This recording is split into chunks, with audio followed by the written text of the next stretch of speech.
Bueno, pues vamos a empezar.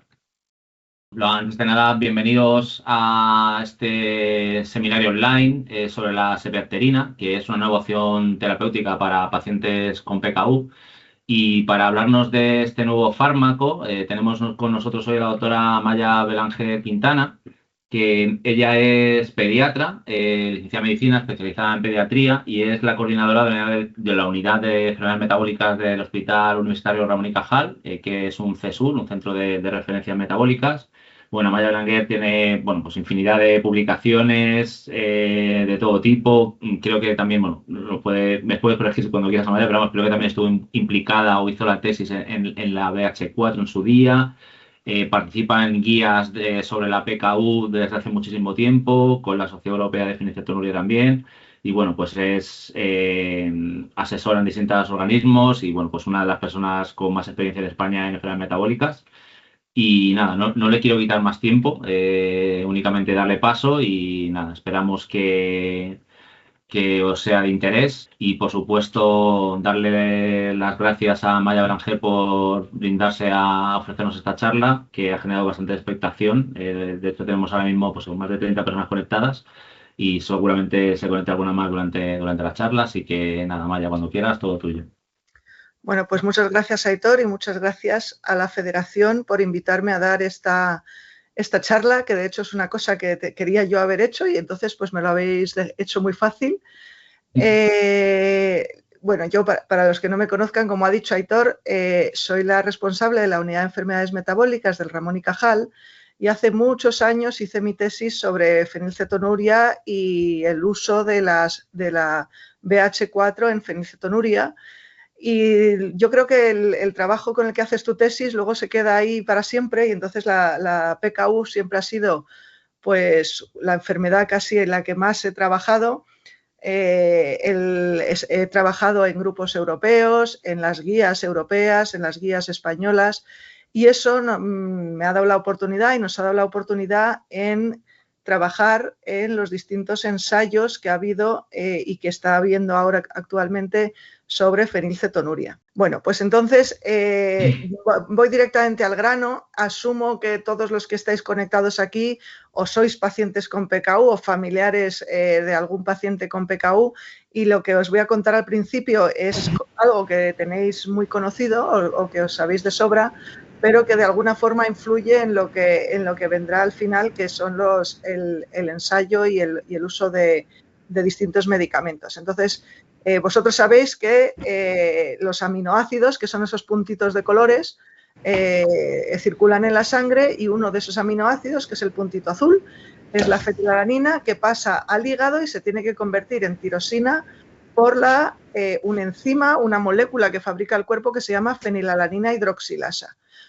Estos aminoácidos que circulan por la sangre también llegan al cerebro para que lo pueda utilizar en sus distintas funciones. Cuando falla la fenilalanina hidroxilasa, se va acumulando la fenilalanina en sangre y eso hace que aparezca fenilalanina alta en sangre, que es lo que da, esto se transforma y da ese olor corporal especial que tienen los pacientes cuando están mal controlados, pero además es que no se forma suficiente tirosina y la tirosina es muy necesaria, entre otras cosas, para la piel.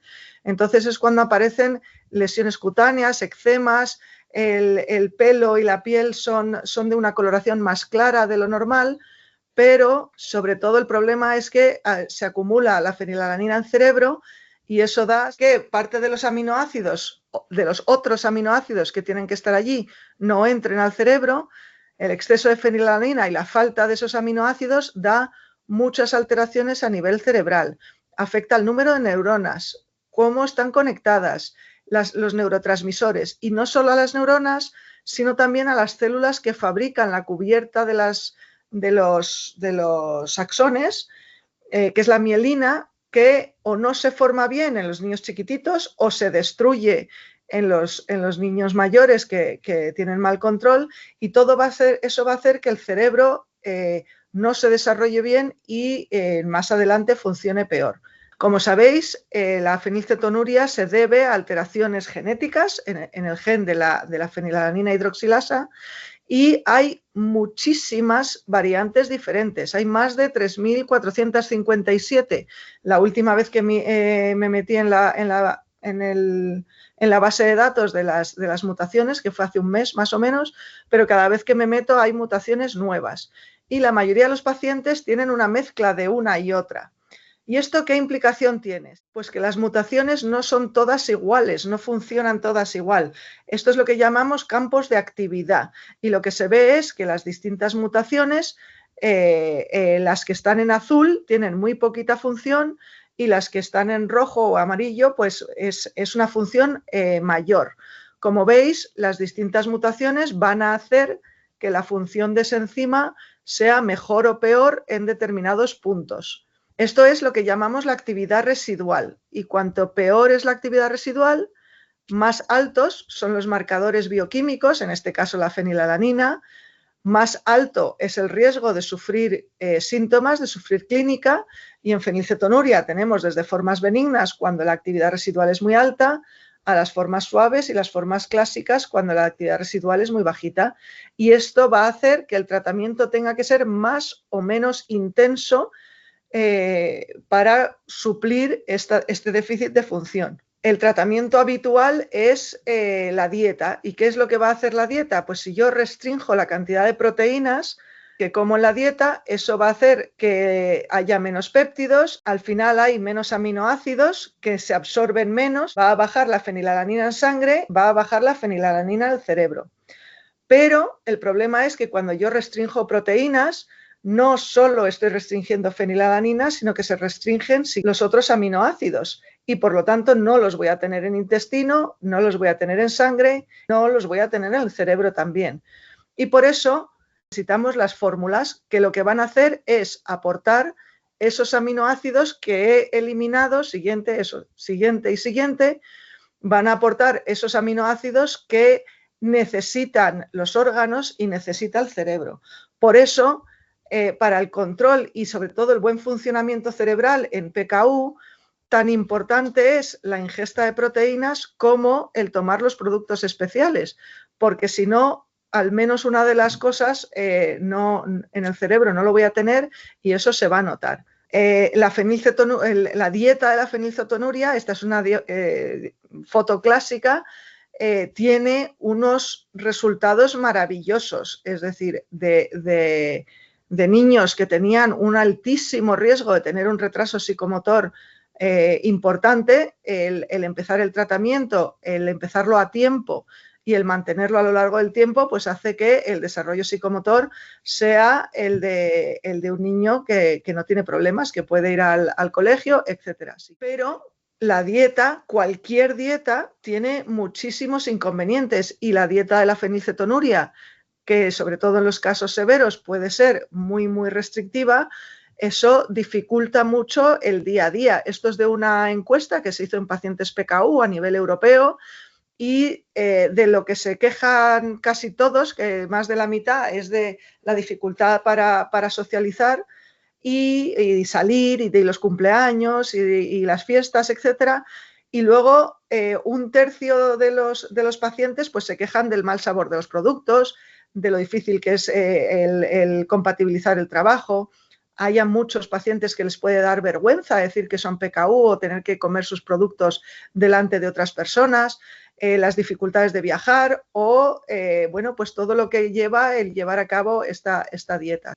Se han hecho estudios y existen estudios sobre el tiempo que lleva el poder hacer o el poder seguir la dieta PKU, y lo que se ve es que en muchos casos lo que más o el mayor problema es el tiempo que lleva cocinar, porque claro, hay que cocinar para el paciente que tiene la fenilcetonuria y a lo mejor cocinar otra cosa para el resto de la familia, el pesar los alimentos, el hacer el pan, el hacer investigaciones, pero sobre todo cocinar.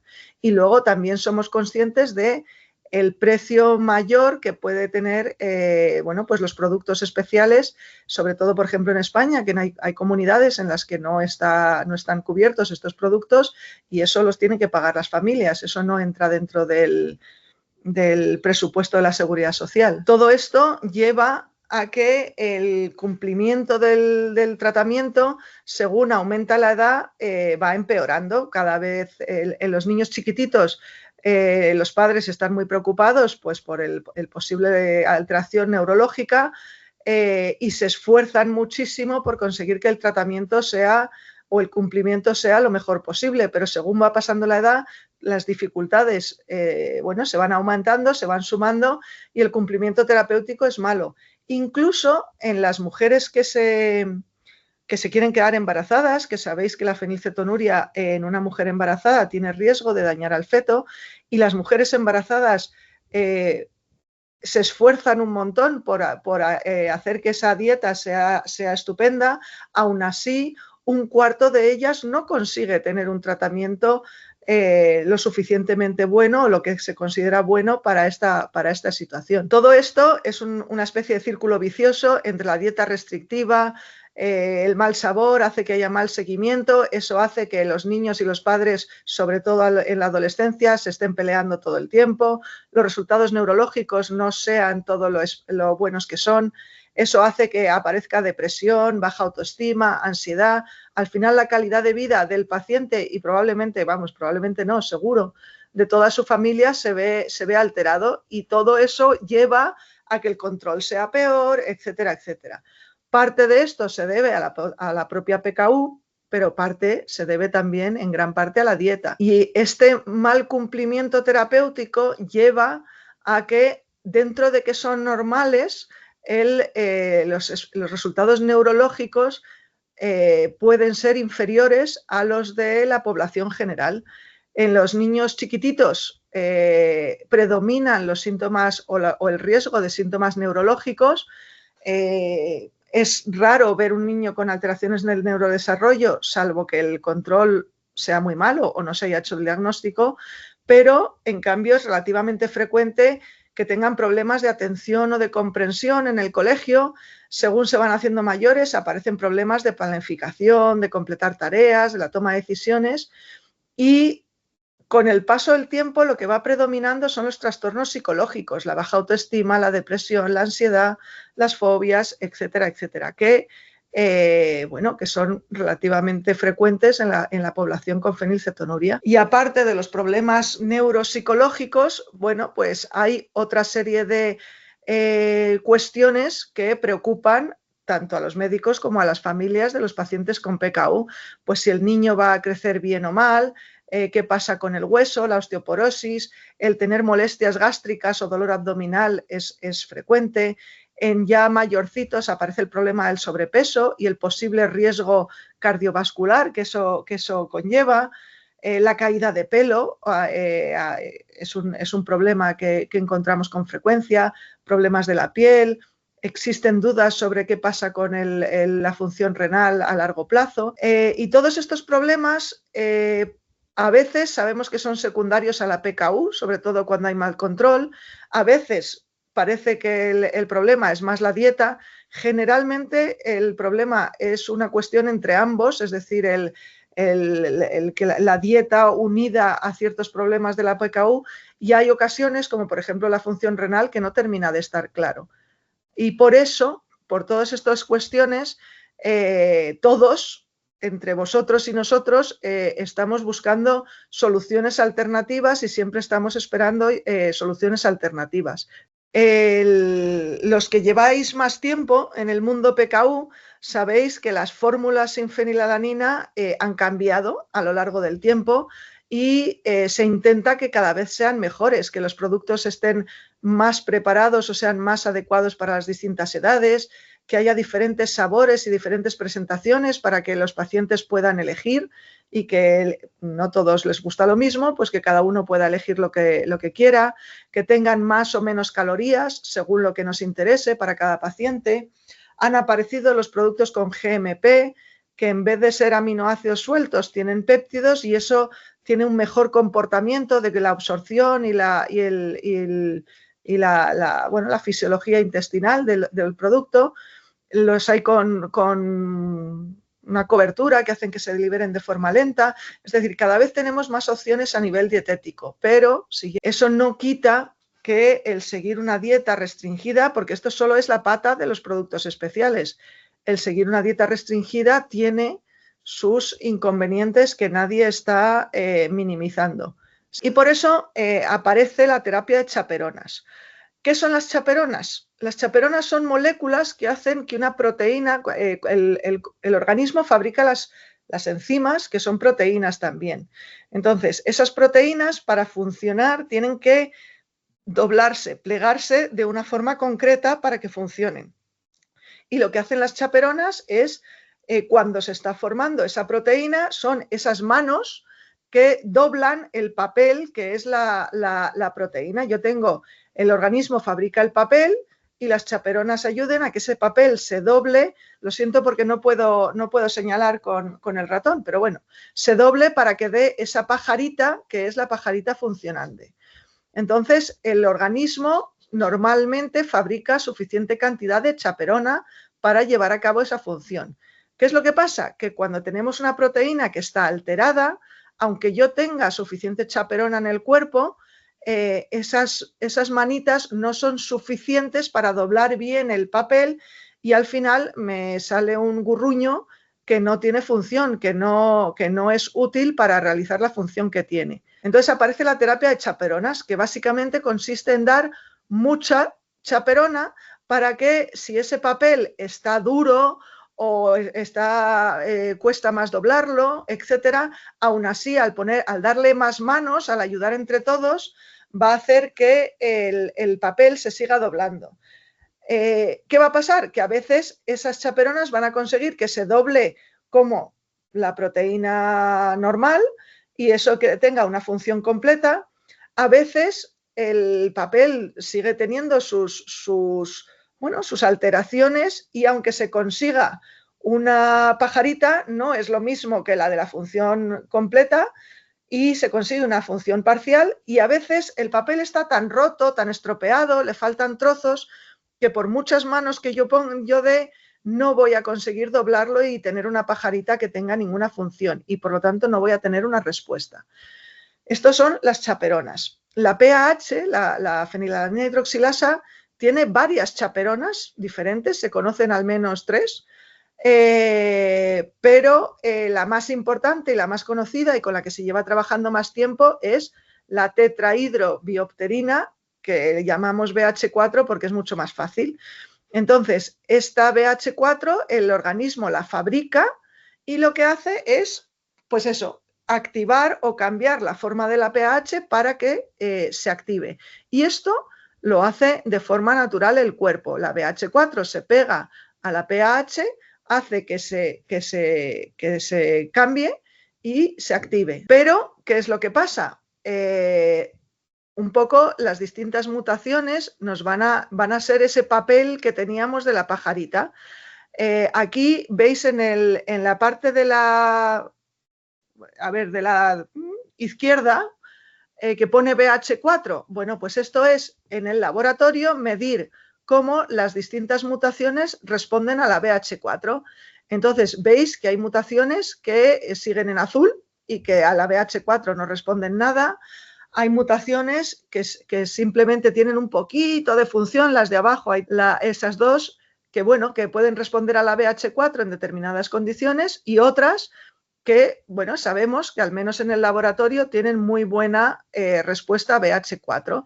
Por lo tanto, en general, las mutaciones con mucha actividad residual, aquellas en las que el papel está mejor conservado, digamos, tienen más posibilidades de que al poner más manos se consigue doblar mejor, es decir, que respondan al tratamiento con chaperonas. La que llevábamos usando desde hace tiempo se llama el diclorhidrato de sapropterina, que corto sapropterina y que es un análogo, una molécula que es parecida a la BH4. En España llevábamos utilizando la BH4 de forma diferente desde el año 2002. En el año 2008 en los laboratorios Biomarin lo comercializan con el nombre de Kuban, que mucha gente lo conocerá con ese nombre, y desde hace poquito han aparecido lo diré, fármacos... Genéricos. Eso, genéricos, no me salía. Han aparecido genéricos y del Kuvan, con lo cual aquellos pacientes que estaban con Kuvan, pues dependiendo de la farmacia, a lo mejor le están dando un genérico, no pasa nada, es el mismo fármaco. La ventaja de los genéricos es que ha hecho que se abaraten mucho los precios. La sapropterina, como veis ahí, se convierte en una molécula que se llama BH2 y que el cuerpo fabrica a BH4.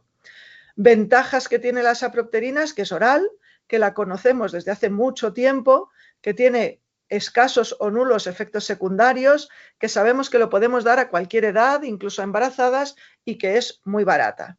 Pero todos sabéis también que la sapropterina no funciona igual en todos los pacientes con PKU.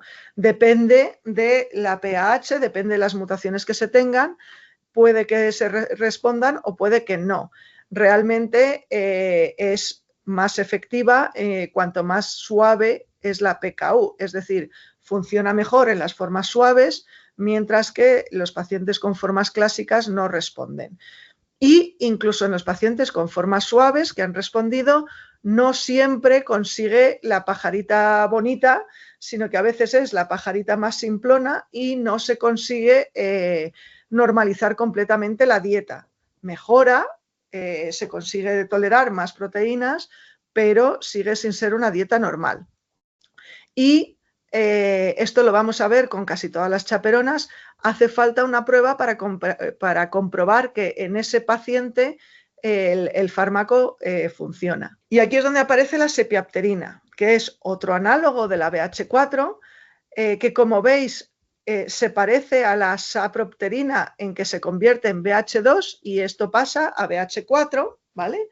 Este fármaco está todavía en proceso de investigación, no está comercializado, pero bueno, sí. Pero como ventaja respecto a la sapropterina es que llega mucho mejor a la célula, que al final es donde tiene que tener su acción.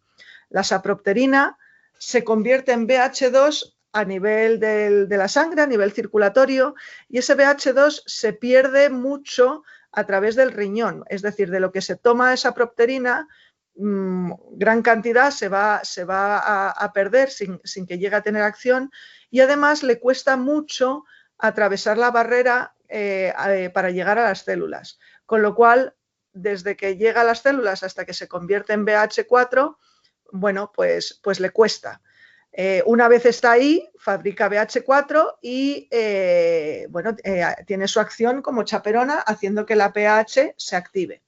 La sepiapterina, en cambio, tiene su propio transportador a través de las membranas, con lo cual pasa rápidamente a través de la membrana celular, y eso va a hacer que fabrique BH4 antes y mejor, en más cantidad. Y además la sepiapterina es uno de esas chaperonas extra que conocemos de la pH, es decir, que aparte de fabricar BH4, tiene su propia acción como chaperona, actúa directamente como chaperona, lo cual fortalece o facilita que la pH funcione mejor al tratarlo con sepiapterina. Entonces, sabiendo todo esto, un laboratorio que se llama PTC pues empezó a hacer estudios para ver si se podía usar la sepiapterina en el tratamiento de los pacientes con PKU.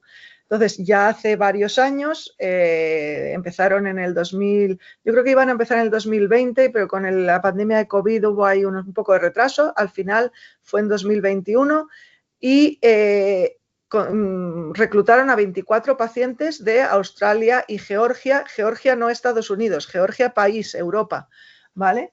Eligieron Georgia porque es un país que es relativamente virgen para el uso de BH4, no tenían muchos pacientes en tratamiento con sapropterina. Entonces, a estos pacientes lo que hicieron fue darles durante 7 días sapropterina a la dosis estándar de 20 miligramos kilo, luego sepiapterina a 20 miligramos por kilo y sepiapterina a 60 miligramos kilo. Y lo que vieron es que la sapropterina consigue bajar los niveles de los pacientes, pero la sepiapterina lo consigue mejor, sobre todo cuando se usa a 60 miligramos por kilo. Y lo que vieron es que en los reclutaron algunos pacientes clásicos, la verdad es que creo que eran poquitos, eran 2 o 3, no muchos más.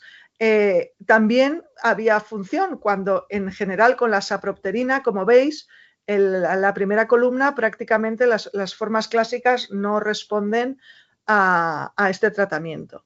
Entonces, con esos buenos resultados que habían tenido en el estudio chiquitito, decidieron hacer un estudio mucho más amplio, mucho más grande, que incluyera muchos más centros y en el que nosotros hemos participado. En España han participado el San Juan de Dios, que veis ahí que está Jaume Campistol, y hemos participado nosotros en el Ramón y Cajal, que estamos ahí.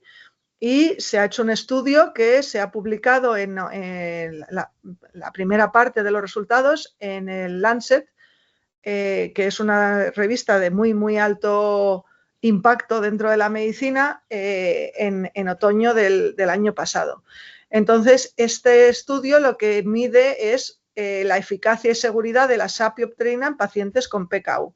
Y es sobre todo lo que yo os voy a contar ahora en esta charla, pero que si alguno quiere o sabe o le apetece, que sepa que esto está publicado y puede leer ahí todos los detalles. En este estudio hemos participado todos estos investigadores principales que veis ahí, de 34 centros, de 13 países distintos, que os he puesto ahí también, y que empezó algo más de 2 años, 2 años y medio, una cosa así. Empezó en 2003, no, 2022 ya, al finales de 2022. ¿Qué pacientes se incluyeron en este estudio? Bueno, pues se podía incluir pacientes de cualquier edad o sexo, no había restricción por edad, que tuvieran un diagnóstico por PKU, es decir, no valían las deficiencias de BH4, y tenían que ser pacientes que tuvieran lo que se consideraba un mal control metabólico utilizando, esto es una compañía estadounidense, y entonces lo que se usaban eran los protocolos estadounidenses. Entonces se consideraba mal control metabólico a cualquier edad, niveles por encima de 360 micromoles litro, que para aquí los que lo uséis de otra forma son 6 miligramos de cilitro, un poco el control que aquí utilizamos para los niños, ¿vale? Evidentemente se podían incluir pacientes, cualquier tipo de paciente PKU, pero como sabían que la probabilidad de respuesta es más alta cuanto más suave es la mutación, se eligieron eminentemente o sobre todo pacientes con formas suaves. Se dejó un pequeño porcentaje, el 20% de pacientes con formas clásicas. Y básicamente estos pacientes con formas clásicas fueron aquellos que se incorporaron de los países en los que había empezado el estudio, aquellos de Australia y Georgia, y por lo tanto cuando nos llegó a España ya no teníamos opción de incluir pacientes clásicos, solo podíamos incluir a aquellos pacientes con formas suaves. No importaba que estuvieran en tratamiento con sapropterina o con pegvaliasa, pero sí que había que suspender esos tratamientos antes del estudio. Para estar incluido, evidentemente había que aceptar las condiciones del estudio que requerían, pues al principio mantener una dieta estable, hacer muchísimos calendarios dietéticos. Si normalmente a un paciente PKU le pedimos hacer un calendario de estos de 3 días, pésalo todo, una vez al año o 2, estoy hablando de adultos, a estos pacientes tenían que hacer calendarios cada 15 días, que es un trabajo. Y venir al hospital y hacerse las analíticas, etcétera, etcétera. Y no podían quedarse embarazados ni ellos ni ellas durante el estudio. Y luego no se podía incluir a aquellos pacientes que tuvieran problemas intestinales o incapacidad para tomar la medicación. Con lo cual hubo una primera parte que consistía en conocer si el paciente respondía o no respondía a sapropterina. Digo, a sepiapterina. Primero había que suspender la sapropterina, la otra chaperona. En España, en Estados Unidos, si se estaba con pegvaliasa también había que suspenderlo. Lo que pasa es que en España no no lo tenemos, con lo cual eso no nos influyó. Y entonces en esta parte se incluyeron 156 pacientes en esos 34 centros, 31 con formas clásicas, es ese 20% más o menos, y esta parte duraba 14 días. Y ahí os pongo las dosis del fármaco, pero básicamente por encima de los 2 años son los 60 miligramos kilo que habían visto que era la dosis como ideal. De esos 156 pacientes, 115, es decir, el 73%, tuvieron lo que se consideró una respuesta positiva, que eran reducciones de fenilalanina por encima del 15%. Lo cierto es que la gran mayoría y los que se incluyeron en los primeros análisis que luego os voy a enseñar fueron los 103 pacientes que tuvieron reducciones por encima del 30%, que era el nivel que clásicamente se ha usado para la respuesta de sapropterina. De los 16 pacientes con formas clásicas que se incluyeron en esta parte, el 50% respondieron. 12 pacientes tuvieron una respuesta entre el 15 y el 30, y aunque esos pacientes siguieron en el estudio, no se han incluido en la mayoría de los análisis estadísticos que se han hecho después. Y había de todos estos pacientes 24 en los que se sabía que se había hecho una prueba de sapropterina previa en la que no habían respondido y que sí respondieron aquí.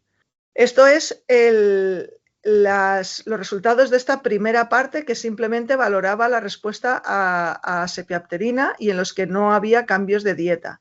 Y lo que se vio es que era muy útil para reducir los niveles de fenilalanina. Veis ahí el overall, que quiere decir todos los pacientes, y luego para los clásicos, en los que la respuesta también fue importante. Y en los 27 pacientes que estaban con sapropterina antes, si vemos los niveles previos que tenían antes de entrar al estudio, se ve que tenían evidentemente para entrar al estudio tenían que tener mal control metabólico, no son los mejores. Entonces, estos pacientes tenían unos niveles relativamente altos de fenilalanina.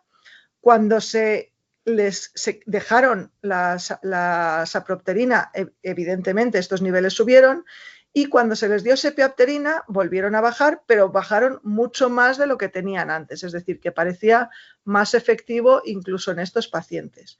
Pero hay que decir que este estudio no se diseñó para comparar con la sapropterina, se diseñó simplemente para ver si la sepiapterina funcionaba. Y luego, aquellos pacientes que habían tenido una respuesta positiva, y aquí incluyo los pacientes que tenían esa respuesta, pues entraron en la segunda parte. Y la segunda parte consistía en comparar la sepiapterina con un placebo, con algo que no tenía función. Esta parte duraba 6 semanas. Se incluyeron en un total de 110 pacientes. Los niños más chiquititos, los de 2 años, se pensó que no era ético tenerles estos 42 días posiblemente sin un tratamiento.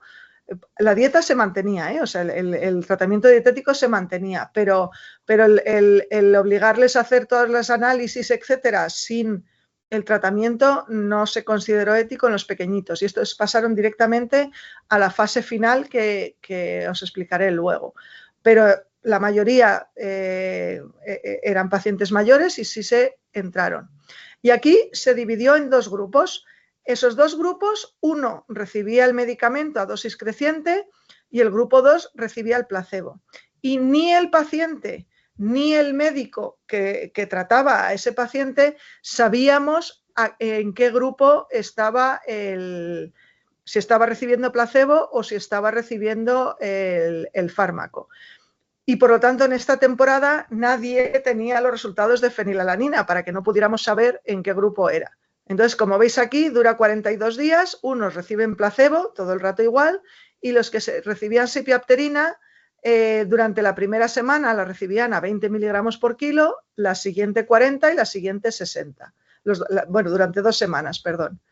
Aquí os he puesto las diferencias entre los pacientes que recibieron sepiapterina y los que recibieron placebo.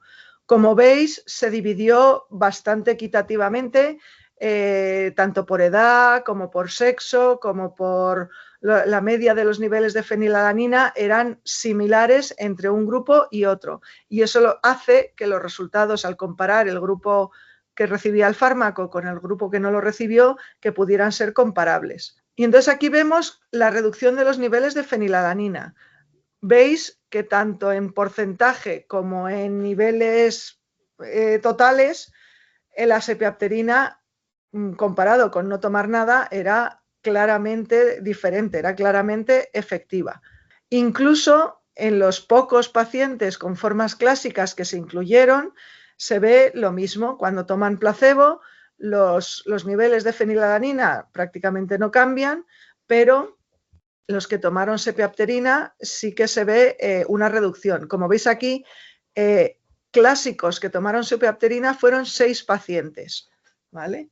Entonces, en total, lo que vimos de esta primera parte es que casi todos los pacientes que tomaron placebo y que habían respondido consiguieron unos niveles por debajo de los 600 micromol litro, que son los 10 miligramos decilitro, y que, bueno, que es el nivel que se considera adecuado para los niños mayores de 12 años en Europa. El 84% de los pacientes consiguieron niveles por debajo de los 6 miligramos decilitro, los 360 micromoles litro, que son lo que se considera adecuado en Estados Unidos. Son cifras muy, muy altas. También hay que tener en cuenta que la mayoría de los pacientes eran formas suaves, que son lo que se espera que respondan. Y luego el 22% de los pacientes consiguieron niveles por debajo de 120 micromol litro, los 2 miligramos decilitro, que es lo que tiene la población normal. Estos son pacientes en los que no se cambió la dieta y que previamente tenían mal control, que fue lo que hizo que se les pudiera incluir en el estudio. Con lo cual, el que estos pacientes previamente mal controlados, sin cambiar nada más, se les diera la sepiapterina y tuvieran estos resultados, son unos resultados francamente buenos. Y respecto a efectos secundarios, en el tiempo en el que duró este estudio, vimos que no había efectos secundarios graves, no hubo ninguno, que hubo, bueno, algunos efectos secundarios leves, pero que casi todos tuvieron la misma frecuencia, la misma gravedad y todo entre el grupo que tomó el fármaco y el grupo que no tomó el fármaco, que estaba tomando el placebo. Tenéis que tener en cuenta que en estos ensayos se considera efecto secundario el tener un catarro, por ejemplo. Entonces, este tipo fue el tipo de cosas que estábamos viendo. Sí que vimos que había un leve aumento de frecuencia y que se producía más o menos en el 7% de los pacientes de dolor de cabeza, que esto es un síntoma tradicional también de la sapropterina, y la diarrea. De nuevo, leves y que en ningún caso requirieron el parar el estudio. Y los efectos secundarios no eran dosis dependientes, es decir, que daba igual que estuvieran tomando 20, que 40, que 60 miligramos decilitro. Y lo que se vio también es que la dosis de 60 era la que tenía la más efectiva. Entonces, como ya os he dicho, este estudio no se hizo o no se diseñó para comparar la sepiapterina con la sapropterina. Entonces, hemos hecho un estudio sí diseñado para esto, en la que los pacientes reciben durante un mes un tratamiento y durante otro mes el otro. Este estudio ya se ha llevado a cabo, ya hemos participado en él, pero no os puedo enseñar los resultados porque se está realizando todavía, se acabó a principios de año, incluso en febrero o marzo terminaron los últimos pacientes, entonces por ahora se están haciendo los análisis estadísticos y los resultados deberían estar para los próximos meses.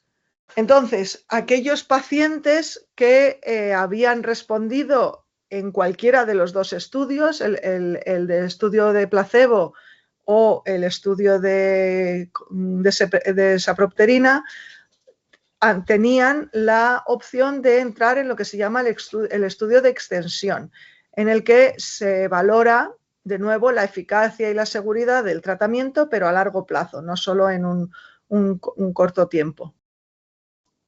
Este estudio está todavía en curso, no lo hemos terminado, por eso muchos de los resultados que os voy a enseñar son preliminares. No se estima, o sea, no se va a terminar hasta finales de este año. Entonces, ¿qué pacientes se incluyeron? Pues aquellos que habían tenido una respuesta en los estudios previos. En algunas ocasiones se han permitido estudios pacientes sin estudio previo, pero solo en centros muy contados y que no son los españoles, o sea que no merece la pena meternos mucho en eso. Y estos pacientes han estado en este periodo de observación desde el año 2023. Todos los pacientes reciben los 60 miligramos kilo día y ¿cómo funciona? Bueno, pues los primeros 15 días de entrar en este estudio se miden los niveles de fenilalanina. Entonces, aquellos pacientes que los tenían por debajo de 360 entraban en la rama de modificar o cambiar la dieta, mientras que aquellos que estaban por encima de 360, que os recuerdo es mal control en Estados Unidos, y que allí algunos pacientes que podían estar entre 360 y 600, es decir, entre 6 y 10, no tenían opción de entrar en el cambio de dieta, aunque en Europa se hubiera considerado buen control. Aquí os dejo los resultados de los pacientes que entraron en estas dos ramas. Son bastante parecidos los que entraron en la rama de tolerancia, que son la mayoría, son 102 pacientes, pero al menos un tercio de los pacientes que habían mostrado respuesta no pudieron entrar en esta rama. Como estáis viendo ahí, en general los que no entraron en la rama tienden a ser pacientes algo mayores, pacientes con un peso medio mayor y aquellos que tenían evidentemente niveles de fenilalanina al inicio mayor. ¿Vale? Entonces, pacientes de mayor edad que habían tenido que tenían niveles de fenilalanina basales mayores, aunque respondían a sepiapterina, es decir, tenían una respuesta y una bajada de los niveles, no era suficiente como para que se considerara buen control y por lo tanto no podían entrar a la parte de cambio de dieta. Entonces, los pacientes que entraron en la rama de cambio de dieta, esos 102 pacientes que están incluidos, se tenían que hacer muchísimos controles de fenilalanina, mínimo 2 por semana, tenían que hacer los calendarios dietéticos cada 15 días y según los niveles que habían tenido en los 15 días previos, se valoraba si se podía aumentar la cantidad de proteínas y cuánto. Había una primera etapa que duraba 26 semanas y en la que se hacían todos estos cambios. Se consideraba que a partir de la semana 26 se había llegado, digamos, al tope esperable y luego se quedaban estables. Lo cierto es que eso era al principio, luego hubo un cambio en el protocolo y se nos permitió cambiar la dieta a partir de la semana 26 si los controles eran buenos, no solo en los pacientes que habían entrado en esta rama, sino también en los que al menos inicialmente no habían podido cambiarla porque se consideraba que no tenían buen control. Entonces, si los otros pacientes llegaban a niveles bajos, se podía también valorar el cambiar la dieta. Esto es lo que se ha visto hasta ahora. Como veis, al principio tenemos 102 pacientes, pero claro, estamos todavía en proceso, no todos han llegado al final. Entonces, los pacientes que más tiempo llevan son 86, 87 más o menos.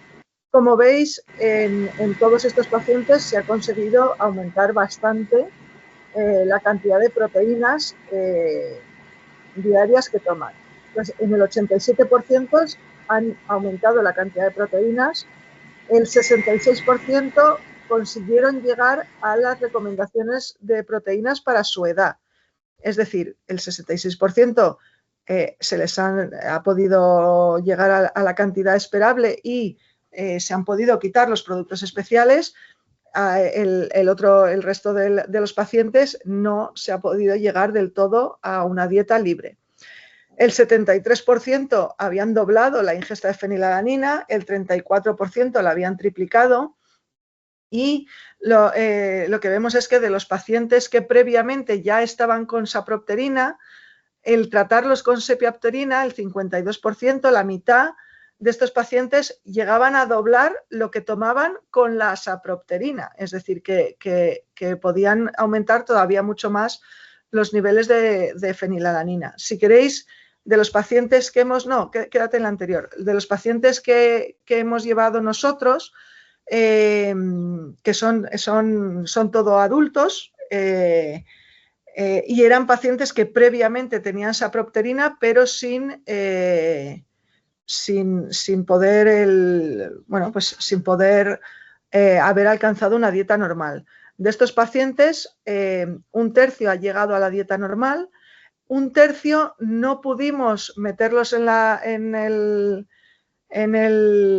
parte de cambio de dieta porque, bueno, pues porque tuvieron una infección en ese periodo, la media de los niveles estaba por encima de 360 y ya no había vuelta atrás, pero luego posteriormente sí estamos en proceso de cambiar la dieta y yo creo que van a poder tener una dieta completamente libre. Uno de ellos ha mejorado muchísimo su control, pero no hemos podido cambiar la dieta. Y luego tenemos uno que lleva muy poquito tiempo, pero creo que va a ser todavía de los que sí pueda alcanzar una dieta completamente normal. O sea que los resultados en principio pues muy buenos y muy prometedores. Entonces, en conclusión, ¿qué sabemos de todo esto? Bueno, pues sabemos que la sepiapterina puede reducir mucho los niveles de fenilalanina. Muchos de los pacientes van a alcanzar niveles de un control adecuado, esto sin cambiar la dieta, aunque lo que hemos visto es que luego los que sí van cambiando la dieta lo hacen con un control bueno, porque si no, no se la podemos cambiar. O sea que ese es el tema. Que muchísimos de los pacientes pudieron aumentar su ingesta dietética en un porcentaje importante hasta normalizarla, en un porcentaje algunos no, teniendo en cuenta que la mayoría de estos pacientes eran suaves de antemano. Sí que no tengo los datos exactos de qué pasa con los clásicos. Sí me han dicho que algunos de los clásicos entraron en la rama de cambio de dieta y han conseguido aumentar su ingesta, pero no tengo los datos exactos, es decir, no sé cuántos pacientes ni sé cuánto pudieron aumentar su ingesta dietética. Eso está todavía en proceso de valoración. Y que la sepiapterina fue bien tolerada y lo cierto es que efectos adversos fueron bastante pocos y bastante leves. Pero quedan muchas cosas pendientes, muchas cosas por saber porque el estudio sigue en marcha y además, bueno, por ahora son poquitos pacientes. Luego cuando se vaya ampliando la población de pacientes que utilizan el fármaco, pues iremos aprendiendo más. Sabemos o parece que es más eficaz que la sapropterina, no lo sabemos seguro porque está pendiente del estudio comparativo, pero ese es el aspecto que dan los resultados preliminares que tenemos hasta ahora. ¿Qué pacientes son candidatos a utilizar este fármaco? Hombre, eso está todavía en el aire. Desde luego, las formas suaves y desde luego aquellos pacientes con respuesta a sapropterina que no han conseguido completamente liberalizar la dieta o que les cuesta hacer el tratamiento, lo que sea, son claros candidatos. ¿Qué pasa con las formas clásicas? Bueno, pues parece que algunas formas clásicas pueden responder y que se podrían beneficiar, pero por ahora nos faltan datos del genotipo, si hay ciertas mutaciones que sí y otras que no, y desde luego habrá que probarlo en más pacientes clásicos antes de poder decir cómo de efectivo es en esta población. No sabemos qué pasa en el embarazo o la lactancia, porque de hecho en el ensayo no estaba prohibido quedarse embarazada y había que poner los medios para evitarlo. En principio no hay restricciones para usarlo a ninguna edad, pero lo cierto es que en neonatos no se ha utilizado todavía. Uno de los problemas para usar en neonatos es que se van a poder usar test cortos. No lo sabemos. Teóricamente, si responde mejor que la sapropterina, y en la sapropterina en muchos casos no hacía falta hacer estudios muy prolongados, sino que en 48 horas, 3 días, una semana como mucho, podíamos tener una estimación bastante buena si el paciente era respondedor o no. Asumimos que con sepiapterina también, pero eso todavía no se ha probado. Y luego nos queda la gran incógnita o el problema de cuándo se va a autorizar este fármaco, que de momento está en investigación. Me consta que ya tiene una primera aprobación en Europa y se esperaba para hoy, a lo mejor es mañana, cuando se dé la aprobación definitiva, pero de momento no la tenemos, pero está al caer. Una vez se tiene la aprobación en Europa, los laboratorios lo tienen que presentar al ministerio. Y ya sabéis que eso aquí tiene sus... Bueno, retrasa la comercialización y el acceso a los productos, pues porque tienen que decidir cuánto va a costar y sobre todo que en vista de que va a ser un fármaco nuevo y más caro, si van a poner condiciones a el uso de este fármaco o no. Todavía eso no lo sabemos porque hasta que no esté definitivamente aprobado en Europa no se pueden empezar las negociaciones en cada país individual y entonces no sabemos qué requisitos puede que ponga el Ministerio para su uso. Bueno, y con esto he terminado. De nuevo, daros las gracias a todos por haberme escuchado todo este rato y a la Federación por haberme invitado y, bueno, que me hagáis las preguntas que creáis. Pues muchísimas gracias, Amaya. La verdad es que es súper interesante y enhorabuena por la presentación. Ha sido súper didáctica, como siempre, y yo creo que ha quedado bastante claro todo.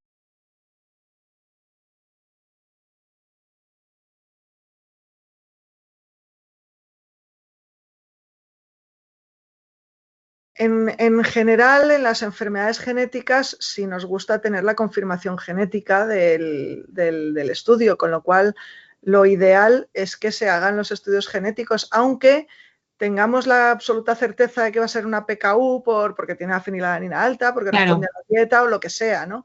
Pero lo cierto es que conocer el genotipo nos ayuda un poco, como has visto en esas imágenes, nos ayuda a estimar cómo se va a comportar ese paciente y nos ayuda a estimar cómo se va a comportar ese paciente no solo ante la dieta, sino también a determinados fármacos, porque esos estudios de genética, igual que se han hecho de sapropterina, pues se están haciendo ahora de sepiapterina y entonces en un momento dado, y me pasa con la sapropterina, si un paciente tiene una mutación determinada que yo sé que tiene una buena respuesta, no me lo pienso dos veces, o influye no solo en que responda o no, sino a qué dosis, cuánto tiempo tengo que hacer el análisis para saber si ya conoce. No. Entonces, sí nos ayuda. Me consta, porque claro, yo he hablado con los que están haciendo toda la estadística, que hay determinados pacientes clásicos con mutaciones que no nos esperaríamos, vamos, que seguro no tienen respuesta a sapropterina y que sin embargo sí han respondido bastante bien a sepiapterina. Entonces, evidentemente, si yo en mi población de pacientes PKU no le voy a poder probar la sepiapterina a todo el mundo de golpe, porque no es posible, ni siquiera físicamente, o sea, quiero decir, esto lleva un trabajo, etcétera.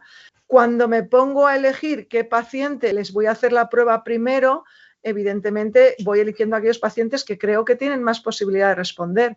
Y a veces eso está determinado por la genética. Entonces, yo sé que tienen tal mutación y tal mutación va bien, esos van primero.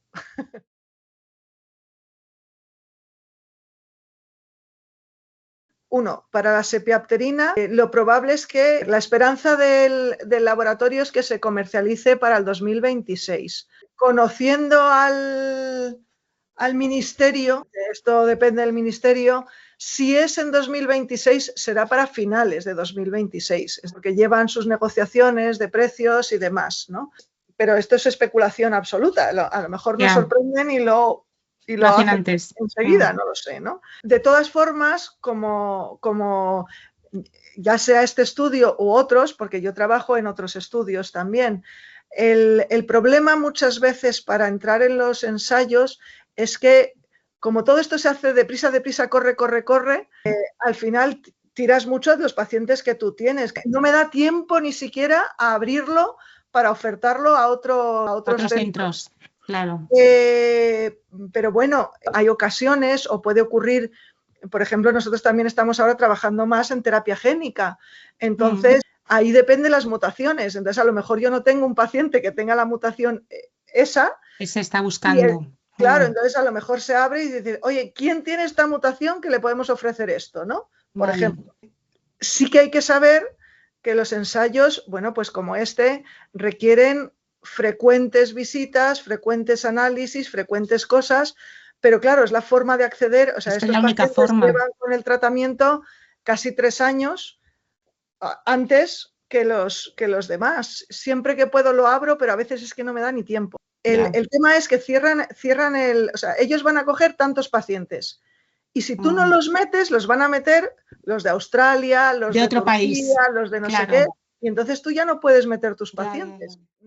Yo trabajé con la sapropterina ya antes y a mí me dolió mucho porque cuando salió la sapropterina en aquel momento era lo único que había diferente a la dieta y claro, todos los pacientes querían probarlo, todos los pacientes pusieron muchas esperanzas y luego lo que se ha visto es que no todos responden y desde luego no todos responden igual. Y con este fármaco puede pasar un poco lo mismo. Y esto a lo mejor es un jarro de agua fría para aquellos que tienen tantas ganas, ¿no?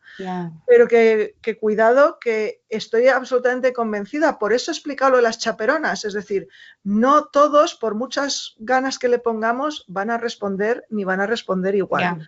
Pero estamos trabajando en muchas cosas diferentes y algunas no dependen de la pH, sino que son independientes y que, bueno, que tardará un poquito, porque todos estos ensayos tardan, pero que se están haciendo cosas y que yo creo que en los próximos, desde luego, 5 años vamos a ver muchas cosas nuevas. Ojalá.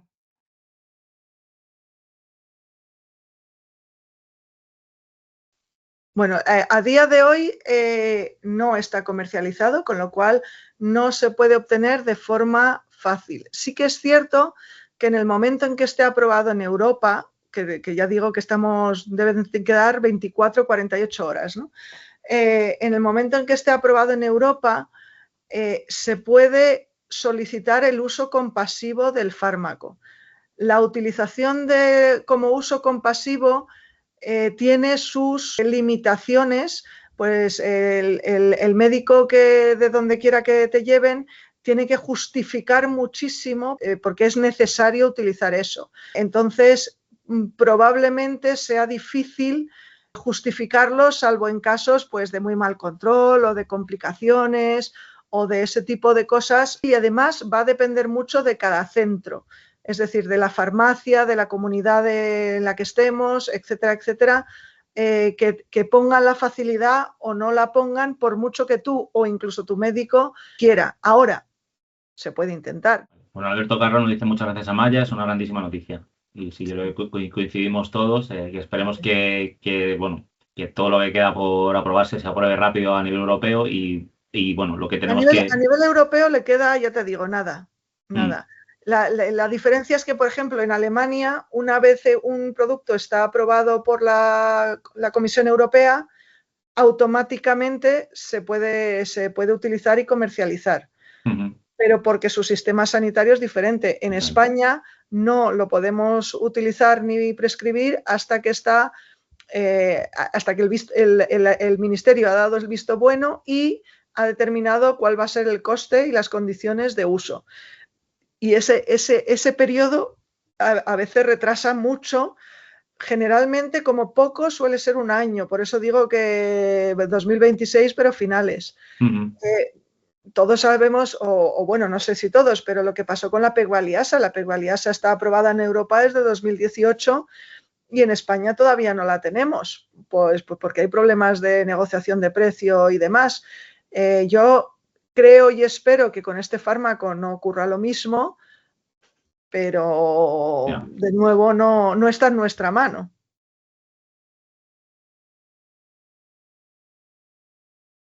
Por un lado, en los próximos meses creo que empiezan la renegociación de la pegvaliasa, es decir, la pegvaliasa se presentó, fue rechazada por el Ministerio, se presentó un recurso, se perdió ese recurso también y eso hacía que no se pudiera volver a presentar en los siguientes, creo que eran 2 años de parón, y por eso no se volvió a poder presentar y creo que ya vencen esos 2 años y por lo tanto se va a volver a presentar. En caso de que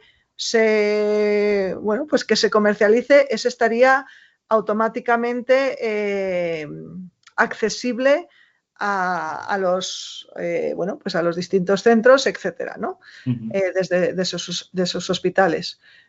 Eso es lo más esperablemente rápido que tenemos. Luego estamos, como digo, estamos haciendo ensayos. Por un lado, se está mirando distintos métodos de terapia génica que son muy, muy, muy, muy iniciales, ¿vale? Con lo cual a eso le queda más tiempo.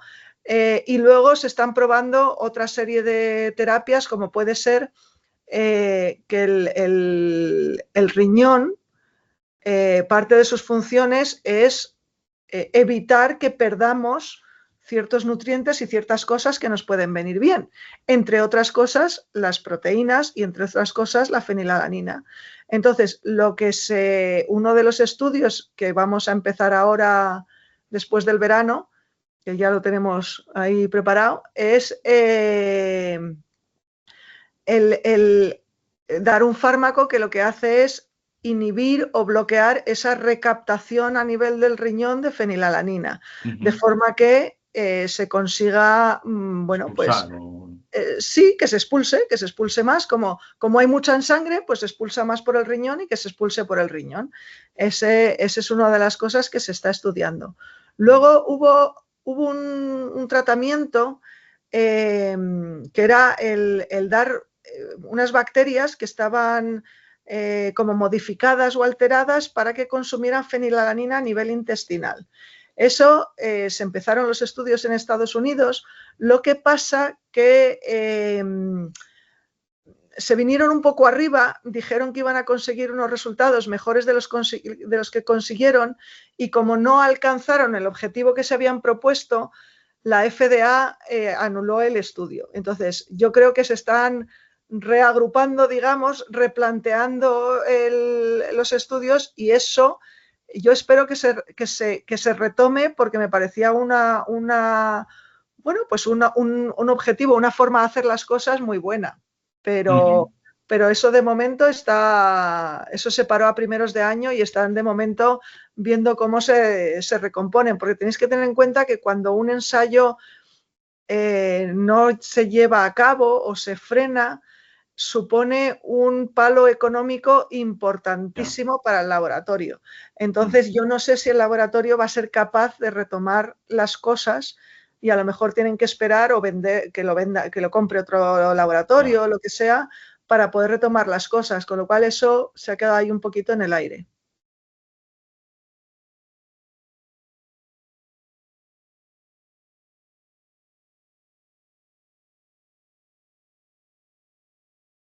Claro, o sea que aquí la capacidad intelectual no interfiere en absoluto en la respuesta. El único tema es que dependiendo de la capacidad sí que se tiene que tomar el producto y tomárselo bien. Entonces, pues habrá pacientes en los que eso pueda suponer una dificultad. Este producto viene en sobres. Que hay que diluir según el peso, pues tocan más o menos sobres y la dilución es un poco regulera, tiene truquillo.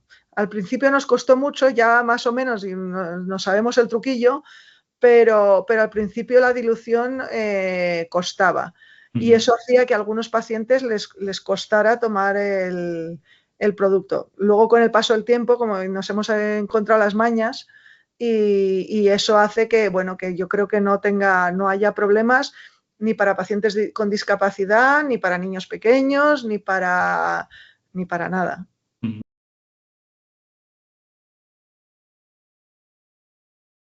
Y la Son otra sobres y pregunta, depende del, por ahora depende el del peso. peso. Bueno, Yo creo que peso. en adultos a lo mejor hay una dosis máxima que todavía no sabemos cuál es, que están planteándose qué pasa con los pacientes adultos, qué pasa con los pacientes que tengan mucho sobrepeso, si se va a calcular por peso o por peso ideal Claro. o lo que sea. Esas son todavía discusiones para las que no tengo respuesta.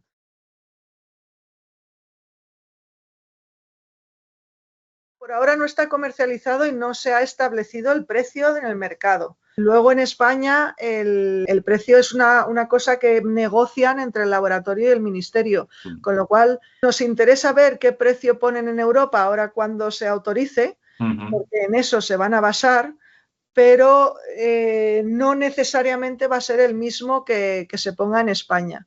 Claro. De todas formas, el problema es que es un fármaco nuevo que ha llevado muchos años de investigación y muchas cosas y siempre va a ser un precio más caro que un genérico.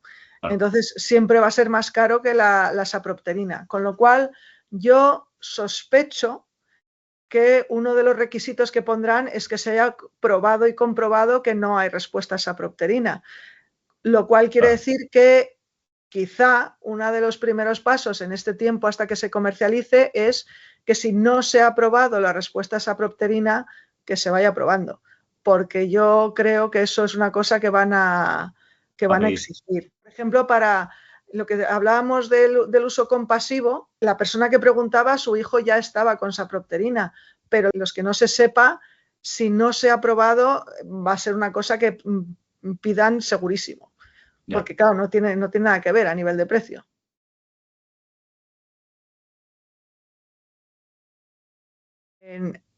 No, esto no modifica el gen. Es decir, esto lo que hace es, esos son los estudios genéticos de los que estábamos hablando. Esto no, esto lo que hace es, básicamente, la proteína que fabrica el organismo la modifica para que funcione mejor.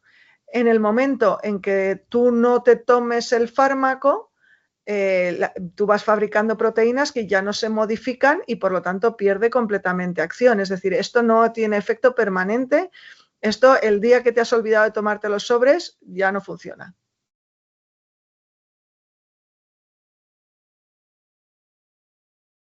No. Este tratamiento también da dolor de cabeza. Esto parece un efecto de la BH4, porque incluso cuando usábamos BH4 de la otra presentación, antes de la comercialización del Kuvan, también tenían dolor de cabeza. O sea, que es que esto es una cosa de la sobrecarga de BH4. Pero, Amalia, yo creo que en realidad se refiere a si la van a cambiar de sapropterina a sepiapterina. Si le cambiarían al nuevo tratamiento. El cambio en los pacientes que ya están con sapropterina, eso es. Se podría valorar el cambio, sobre todo si no se ha conseguido normalizar completamente la dieta y sobre todo si el control metabólico es malo. Si el control metabólico es bueno y la dieta es, voy a decir, aceptable, aunque no sea completamente normal, probablemente no se vaya a cambiar. Vale.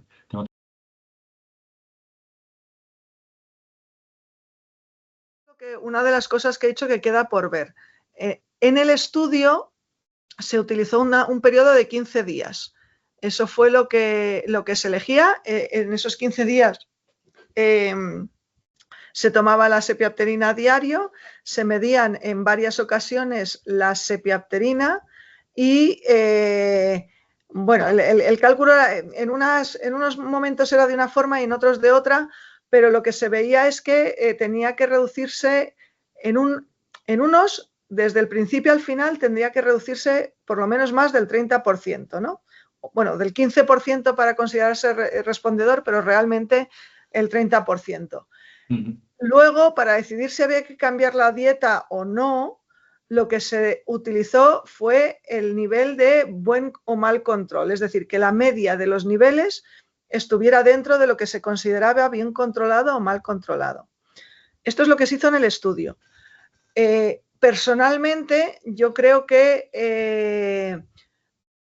si la sapropterina ya estamos haciendo en España tenemos muchos pacientes respondedores a sapropterina y por lo tanto lo esperable es que tengamos muchos pacientes más respondedores a sepiapterina. Y lo que hemos visto es que haciendo unos test de 48 horas, pero tomando muchos controles, pero de 48 horas, generalmente con eso podemos llegar a saber si el paciente es respondedor o no con fiabilidad, es decir, que luego esta respuesta se mantiene en el tiempo. Si eso lo podemos hacer con la sapropterina, que teóricamente no es tan efectiva, no entiendo por qué no lo podemos hacer con sepiapterina, ¿no? Es decir, yo creo que se pueden hacer test mucho más cortos. ¿Qué es lo que pasa? Que esos test mucho más cortos requieren que en esos 2 días te hagas controles al menos 3 veces al día, ¿vale? Mientras que en el estudio, que como digo es un laboratorio americano, se ha utilizado más el método americano. El método americano de valorar la sapropterina es tratar durante un mes, ver un control al principio, no al final, y ver si ha bajado o no. Eso nunca lo hemos hecho en Europa así. A mí no me parece personalmente la mejor forma de hacerlo y probablemente cuando lo tenga, o sea, cuando yo lo pueda usar como quiero y no como dentro del estudio, probaremos a hacer pruebas de tratamiento mucho más cortas, lo cual beneficia el que podamos probarlo en más pacientes, porque si yo en menos periodo puedo probar que hay respuesta, no hay respuesta, el hacer por lo menos la prueba no es tan caro. Y entonces, pues a lo mejor me dejan probarlo en más pacientes.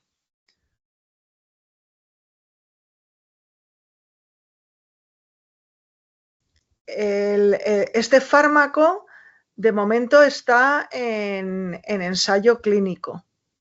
Y en estos ensayos, generalmente, como lo que se quiere ver es que este fármaco es eficaz y sobre todo que no tiene efectos secundarios, requisitos son suspender cualquier otra cosa que estés tomando, ya sea sapropterina, pegvaliasa, sepiapterina o lo que sea. Pero porque estamos en un ensayo, igual que en este. Nadie me dice que yo no pueda usar sapropterina y sepiapterina. Claro. Pero en el ensayo no se puede hacer. Posiblemente o lo probable es que en el futuro, cuando todos estos fármacos estén comercializados, sí se pueda valorar el hacer combinaciones para que el paciente tenga el mejor resultado. Ahora mismo no podemos porque estamos en unas fases en las que el número de niveles, el número tal, está todo restringido y todo el mundo lo tiene que hacer igual. Y no podemos salirnos del guión. Vale, César pregunta. Ensayos de genética hay varios distintos. Lo digo porque si leéis sobre terapias génicas en el periódico, en lo que sea, no son todo igual, ¿vale? Entonces, los estudios de DNA, de modificación del DNA, tanto en PKU como en otras enfermedades, han tenido, o sea, están muy paralizados, han tenido muchas complicaciones porque no es tan fácil modificar el DNA de una persona sin que eso tenga consecuencias. Entonces, no es cuestión solo de PKU, está pasando en otras enfermedades genéticas en las que estamos trabajando. Que se pueda llegar a ello es posible, se está estudiando mucho, pero hay que mejorarlo. Todavía estamos un poquito menos lejos, avanzados en ello de lo que nos gustaría. Por otro lado, sí que se está avanzando más en las terapias génicas de RNA, que el RNA lo que consiste es en meter del DNA se pasa a RNA y del RNA a la proteína, ¿no? Entonces, el meter el RNA, como no modifica el DNA de la célula, no tiene esos efectos secundarios que no nos gustan de la otra terapia, el único problema es que su efecto no es permanente. Entonces, requiere reinyecciones, porque de momento todo esto es por inyecciones, periódicas. Dependiendo del método, esa periodicidad puede ser una vez al año o una vez al mes. Eso ya es lo que se está mirando, ¿no? Y yo creo que ese tipo de terapias están teniendo resultados mejores, sobre todo por las cuestiones de efectos secundarios. Claro. Y yo creo que eso lo veremos bastante antes. Sí. Pues genial.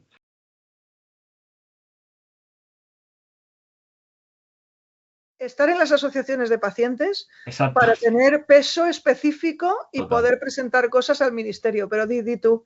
Sí, es que, bueno, iba a decir exactamente lo mismo. Lo primero, lo que estáis haciendo ya los que estáis hoy aquí, que estamos ya, bueno, hemos ido hasta 50 y pico personas, ahora hay 45 personas, pues mostrar interés. Obviamente esto ha habido 120 y pico personas inscritas, luego han asistido 40 y pico. Obviamente esto nos interesa a toda la comunidad, bueno, en este caso PKU, pero luego lo que ha dicho Amaya, o sea, al final en cada uno en vuestra asociación, si no estáis asociados, asociaros a vuestra asociación, participar activamente y en el momento que sea necesario, pues hacer algún tipo de escrito, estudio, encuesta, movilización o reivindicación, que estéis dispuestos a colaborar para que el Ministerio entienda que la fenilcetonuria, a pesar de tener muy buen tratamiento y ser una de las enfermedades metabólicas mejor conocidas, etcétera, etcétera, sigue planteando unos retos a las familias, a los afectados muy importantes y que parece que no, pero que un medicamento te amplíe la cantidad de proteínas que puedes tomar o te llegue incluso a liberalizar la dieta, es, ¿para qué os voy a contar? Es como la noche y el día para todos, ¿no? Y al final, bueno, pues hacer ver también que el coste para el sistema sanitario a la larga, pues seguramente sea mucho más beneficioso, ¿no? Aparte, bueno, de la consideración moral o ética de, joder, de que va a ser una persona pues que puede ir a un restaurante, puede comer cualquier cosa, puede ir a trabajar a donde quiera, no tiene ciertos estigmas o ciertos problemas, y yo creo que todo eso hay que ponerlo encima de la mesa, y quienes mejor lo vamos a hacer somos las familias y los afectados. Entonces, todo eso pasa por colaborar con las asociaciones. En España, por ejemplo, y eso sería muy útil para este fármaco y para cualquier otro, no hay un estudio sobre cuánto cuesta a una familia la fenilcetonuria, no lo hay. Pero eso yo no lo puedo contestar, lo tenéis que contestar vosotros. Claro, entonces, el que vosotros hagáis un estudio dentro de vuestra asociación de cuánto me cuesta la fenilcetonuria, pero no me vale solo decir cuánto me cuesta el paquete de espaguetis, ¿no? No, hay muchos más factores. Claro, a eso me refiero, pero total. Eso, hay algunos estudios europeos, pero son así un poquito, y entonces eso no tiene el mismo peso en el ministerio. O sea, es que si hubiera, oye, que en España somos tantos pacientes y tenemos estos problemas y con estas cifras, porque eso es lo que le importa. ¿Vale? Sí, de hecho, bueno, ya para cerrar la reunión, justo nos quedan 2 minutitos. Sí. El año que viene la federación va a lanzar un proyecto que es un canal de denuncias, porque muchas veces nosotros nos hemos encontrado con situaciones, pues en colegios, por ejemplo, con los comedores, que pues no pueden hacer un menú adaptado, hay menús adaptados para muchas cosas, pero bueno, si no tiene cocina el colegio es muy complicado, los catering no te lo proporcionan, y bueno, vamos a habilitar esa vía. Pero es verdad que el tema de hacer un estudio serio creo que sería importante para justificarlo, porque ya digo, hay muchas situaciones que no están cubiertas, ¿no? Y hay gente con fenilcetonuria que sí que está afectada y que es un tema de tema social, ¿no? De familias. Vale, pues voy a cerrar, bueno, dando las gracias a la doctora Amaya Belanger, que como siempre yo tengo muy en consideración que vosotros siempre estáis dispuestos a hacer horas extras con los pacientes, tanto fines de semana de congresos como reuniones a las 8:30 de la tarde, o sea que parece que no, pero os agradece mucho. Últimas palabras. Gracias a todos por escucharme, gracias a todos por estar ahí. Sin vosotros esto no va, ¿sabes? Quiero decir que esto es una colaboración. No, que todos, que sepáis que aunque el ensayo lo hagamos en un sitio, ya sabéis el por qué lo hacemos en un sitio y a veces no avisamos de las cosas, pero que en el fondo lo hacemos por todos vosotros y contamos con todos vosotros. O sea que si surgen otras cosas, yo como tengo el contacto de Aitor, y entonces pues seguro que si surge algo que pudiera expandir, no dudéis que lo hacemos.